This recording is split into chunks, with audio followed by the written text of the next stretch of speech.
What is going on, everybody? Hope you're doing well. Thanks for jumping in. STR Q&A, March 12th. Let's get into it. Make sure everybody can hear me. Drop a comment down below. Give me a thumbs up or a 1. Let's see. Hopefully I'm live everywhere. If not, oh well. Let's jump into it. So let me bring up the chat here, and then we'll get rocking and rolling.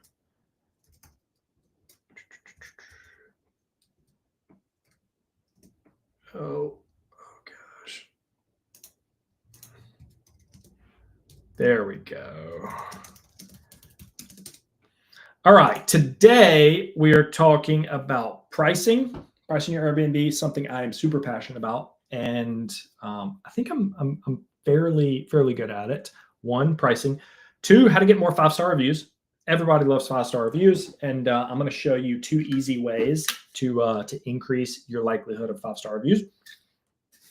And 3 is your cleaning fee too high? Is your cleaning fee too high? Kind of a sneak peek. That's my favorite one today. Cleaning price and cleaning cost is 2 totally different things. So let's jump into it. All right. I'm going to share my screen here in 1 sec. So pricing your Airbnb. This is something that I was talking to a guy yesterday about. I did a story. If you follow me on Instagram, yesterday I did a story about what you should be priced at. How do you know you're too high, too low? There's some metrics, some insights that I'll show you actually what we do, and I'll kind of give you some metrics on if you're struggling in this category, then do this. If you're struggling in this category, then do this. All right. So in Insights, let me share my screen real quick.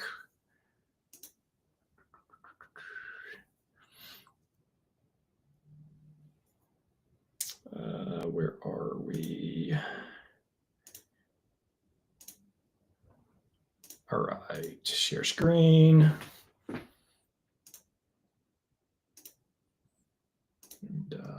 yeah. All right. Hopefully everybody can see this. Let me make this a little bit bigger. Hopefully everybody can see that. I think you should be good. All right. So if you go into menu, Insights here, and then go down to booking conversion, all this might look like Spanish. Data, numbers, doesn't really matter. I'm going to break it down for you here and kind of dumb down these numbers with what they actually mean and how to actually use them. Banjo, welcome. Hola. All right. So the 3 biggest ones here: first page search, which is the second one on the screen, and average search to listing, and then listing to booking. So this is all of our listings, some 30, some 40, some for the past month. So, take that into account. There's going to be spikes and highs and lows, but there's some kind of metrics that we've set, and most people usually fall into these metrics. So this first one, I don't really look at this overall conversion rate. It takes into account literally everything. That's kind of what I call a lagging indicator. These are like leading indicators that you can change, which will help the overall conversion rate. So the first one, I think being the most important one, this is where a lot of hosts fall off the map, is this first page search impression rate. Sounds fancy. It's not fancy at all. All it means is, did you show up in the first page when guests look for your area and their guest count, pets or no pets? That's it. Did you show up on the first page? Obviously, you want to show up on the first page, because the more you show up on the first page, the more clicks you get, the more chances you have to securing that booking, obviously, right? But I've seen, if you follow my stories on Instagram, I put up a story the other day that was probably last week, something like this number. When I jumped into a listing for a new client of ours, we were doing a complete audit and really fixing his listing. This was at like 30%. So my goal is to be right around like 50% on this first one. So 50% of the people who search, you're showing up on the first page 50% of the time, so half the time. That's a really good indicator. That means you're doing a lot of things right. Now, that doesn't fix all the problems and making sure you're making money and getting booked, but there's some other things to kind of break down here. So first one is making sure you show up correctly. I've put together kind of dummy proofing this in the Side Hustle Host. There's a free course in there. Go through that Launchpad right here. It is awesome. I did a full training here you can access for free, but there is a template giveaway here that I show you guys everything you need to know here with kind of those metrics, right? And then we'll kind of go into a little bit more of what they actually mean. So let me jump back over here, make sure I'm on the right screen. All right, cool, we're back. So 57% right here. So we're good there. Nothing really to change there. We're doing something right. Now the next step is when you show up on that first page, are people clicking into your listing, right? That's step 2. Just to keep it super simple. You want to show up and you want to get people to click. Obviously, you want them to convert into bookings once they get to your listing. But the first 2 issues are almost all hosts that are not getting bookings. These are the 2 things to focus on. So the big 2. So first page. Let me bring up my notes. Typically, if this 50-some% is below 50%, typically it's one of 3 things: your poor rating, high prices, or your title. Usually those are the 3 things that affect this metric right here. So if you just have terrible reviews, Airbnb is not going to show you to their guests. Why would they, right? Obviously that's a given. If you're overpriced, I think that's a really, really common one. The one that I did a story on earlier, they were just way overpriced. They were charging like $175 a night when the market was charging $110 a night. So that's of course why Airbnb, it doesn't show you to a lot of guests. Now you still will get views because there's limited inventory on Airbnb, especially once you kind of get to those like 4, 5, 6 bedroom houses, and definitely in the luxury market, there's not enough listings. So one of the 3 things: poor ratings, high prices, and then the title. I think title's probably 3rd on this list. That's why I've listed it 3rd. But the title being something to catch people's eye. Title now is less important after I don't know, maybe 6 months ago or a year ago, they made a change to kind of hide the titles, make them less important. I just like to keyword stuff all my titles: king bed, pool, hot tub, game room, king suite, like fun, close to the city, things like that in the title. So that's kind of the first page. If anybody has any questions, drop them down below. I will be answering. I'll be answering them. Okay, awesome. I speak Spanish. I do not. I know hola and un cerveza. All right. So the second one, this one right here, 8.5% average search to listing conversion. Once again, that's a fancy term. It doesn't really.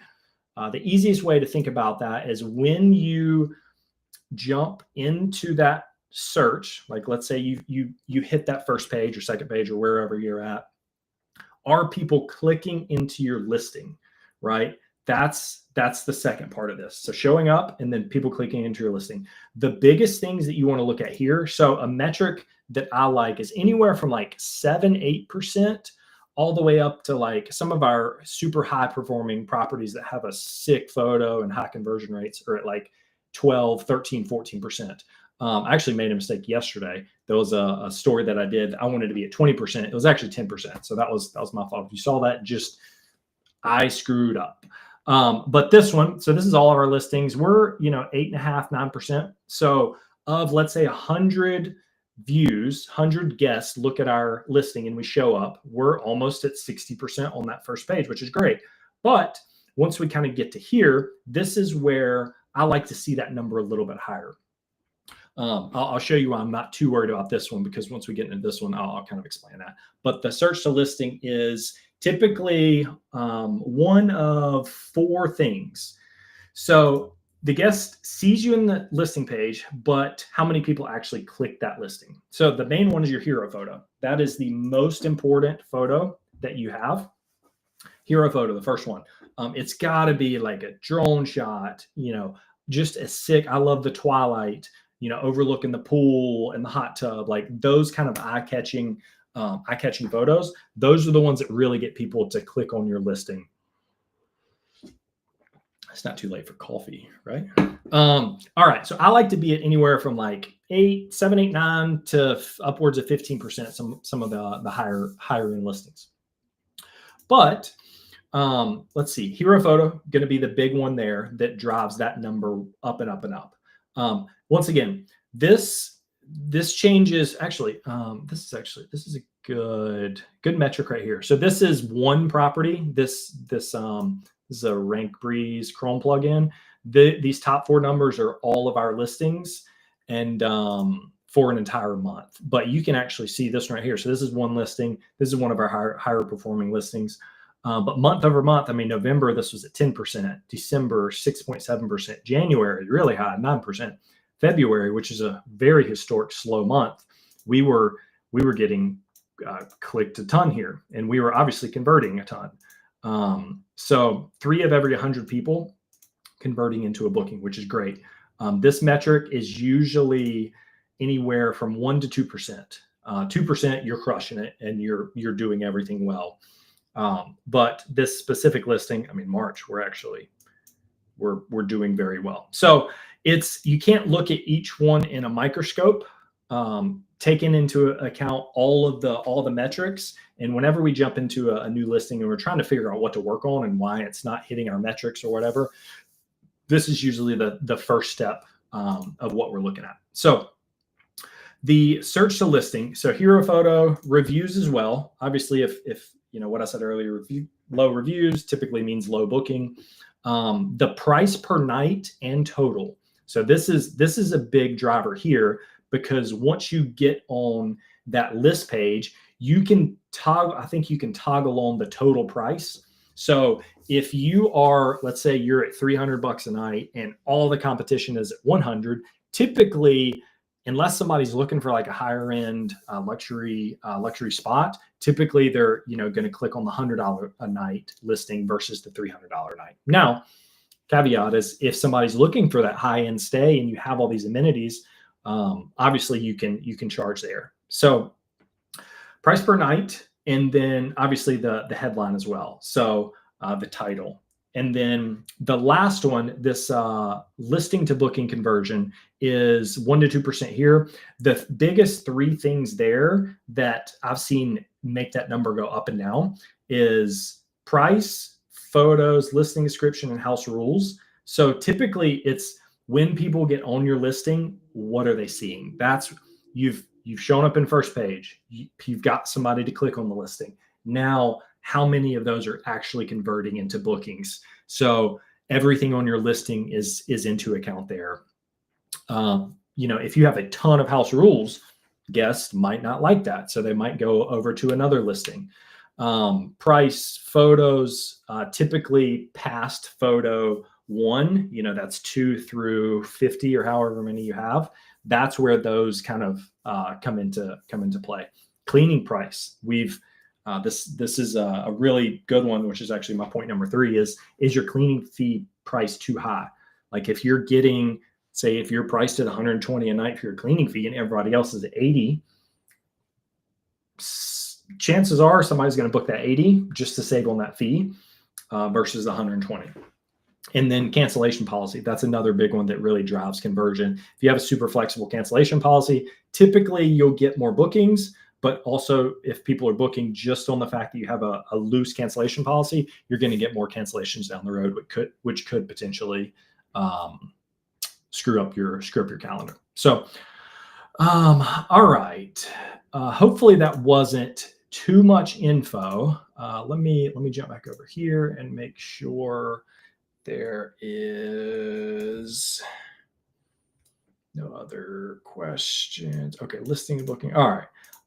If you have any questions on this right here, drop a comment below. I'm more than happy to kind of go into depth a little bit more on those.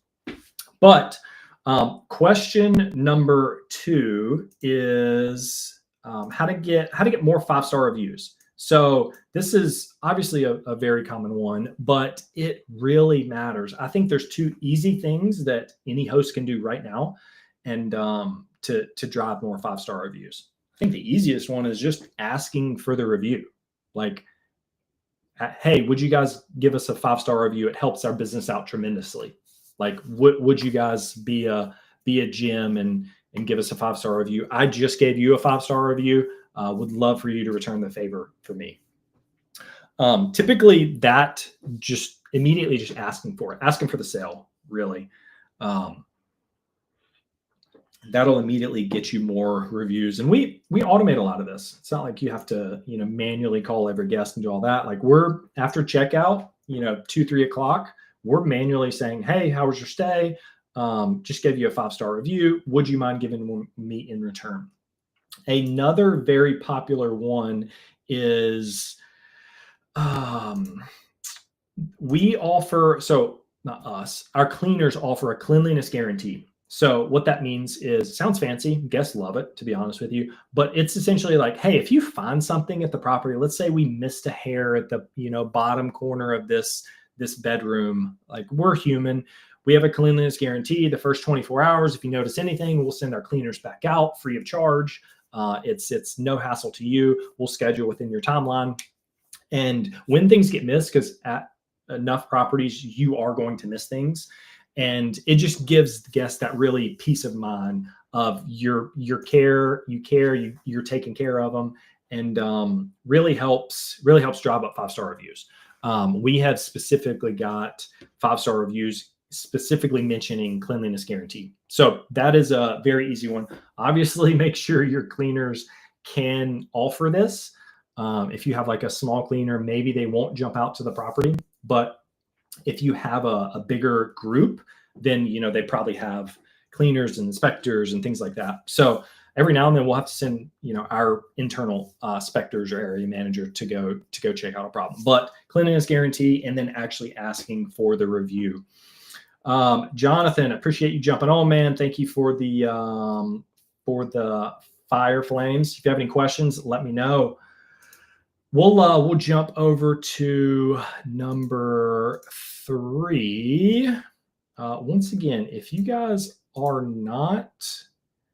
you're not in our community, we've got like 40 members in here already, and I've done very little promoting, but we do weekly trainings, obviously free, 100%. I created this Launchpad free course. Here you go. It's my way of giving back. Jump in there. There's talk all about underwriting, getting leads, growing your PM company, how to get to 5 listings. There's some advanced stuff in there. Like, it's completely worth the free admission. But without further ado, let's jump over to number 3. I was actually talking to our cleaner today about a property that they manage, and something that they've struggled with the owner is a cleaning fee too high? What I mean by that, it sounds stupid. It's like, oh, it's the cleaning fee. There is a difference between the cleaning price and the cleaning cost. Those can be 2 totally separate things. And to the uneducated business owner and host, like, the price is what the guest sees. Let's say $100 cleaning price is $100 on the listing. They see it, very visible. Our cleaning cost is what we pay the cleaners to clean the property and get it guest ready, right? Could be totally 2 different things. We've actually seen more and more to where it's like, okay, maybe the cleaning cost is $80, but we charge $100, or even the opposite. Whereas a scenario in, let's say you've got a 2-bedroom and there's a lot of amenities, a lot of room, the house is old, it takes more to really clean. The cleaner might charge you more for that clean. Let's say it's $120 cost to clean the property. And let's say you set up, your listing and Price Labs, and you're looking at other properties, and let's say everybody else is charging $80. even if you charge 100, or if the cleaners charge you $120, you don't have to charge $120. Like for us during slow season, for us to just stay 80%, 85% occupied, we have cut the cleaning price even when the cleaning cost did not move. So if, like, let's say we've got a 2-2, it's $120. Let's say during slow season, we want to get really aggressive. Let's say we drop it to $100 or even $80 to get more bookings and stay booked and make our clients more money, right? Even if we're losing, let's say $40 on that clean, but we get a $500 reservation that we normally wouldn't have, I think everybody here would say that's still a win. So there's so many levers to pull, but lowering the cleaning fee to be a little bit more in line. Obviously, I don't like lowering the cleaning fee and losing on every booking, but every now and then when the time comes, like that is one lever that you can pull to generate more revenue and potentially offset that cost. A smart man told me one time, would you rather have 90% of something or 100% of nothing? I would rather have 90% of something, even if I'm losing that $40 in that example, versus 100% of no booking and staying vacant. So cleaning fee being too high is one lever. I didn't have anything prepped for here, but cancellation policy is another lever to pull that we've done with our clients to get them more bookings.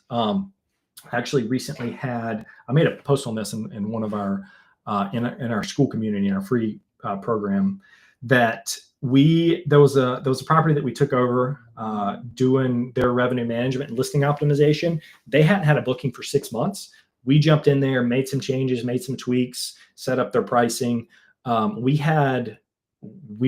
think we're going to finish March at probably 60% occupancy. This property has not been booked in 6 months. 6 months, for those that didn't hear it in the back, which is ridiculous.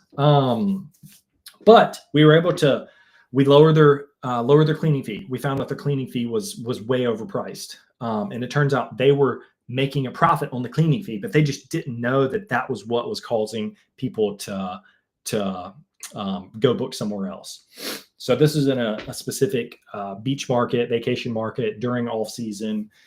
So we were, during off season, March, we're probably going to end up at like 60%. So the cleaning fee was one. The other big one was, there was an extra guest fee. They were charging like $25 for 4+ guests. So you're essentially, I actually like the extra guest fee in certain instances, but this one specifically, it was like no percentage of the bookings were happening on listings that had extra guest fees. So for us, it was like, this is a no-brainer. Let's remove this immediately. And boom, we got 4 bookings literally in like 3 days. So it's not rocket science. I think a lot of people kind of overcomplicate this. It's figuring out what other successful people are doing and then just mimicking. Don't copy it, just innovate. Another smart man told me this called it something like the McDonald's effect or Burger King effect. He's like, McDonald's, spends millions and millions of dollars every year to figure out where to put the next franchise. Burger King's like, I don't need to do that. I'll just see what McDonald's is doing. They've put millions into this research, and then we'll just buy the lot across the street. How many times have you seen a Burger King and a McDonald's, or a Burger King and a Wendy's or a McDonald's right beside each other? It's for that reason. Same thing with Chick-fil-A, Starbucks, Whole Foods. Those are the big ones. Just seeing what McDonald's is doing and doing it a little bit differently. Every property is so unique. So hopefully that has helped you guys. If you have any questions, I will give 10 more seconds and then we will jump off. I appreciate everybody jumping on for this week's episode of STR Q&A. We do this every Wednesday, 6 p.m. Eastern. I've also got what I call office hours, where I'll typically just underwrite a property, go through a little bit of behind the scenes of like what I'm doing. This week I might do some pricing. I'm feeling a little pricing training coming on. But Friday, 1 o'clock every week. Cool. Thank you guys. Love y'all.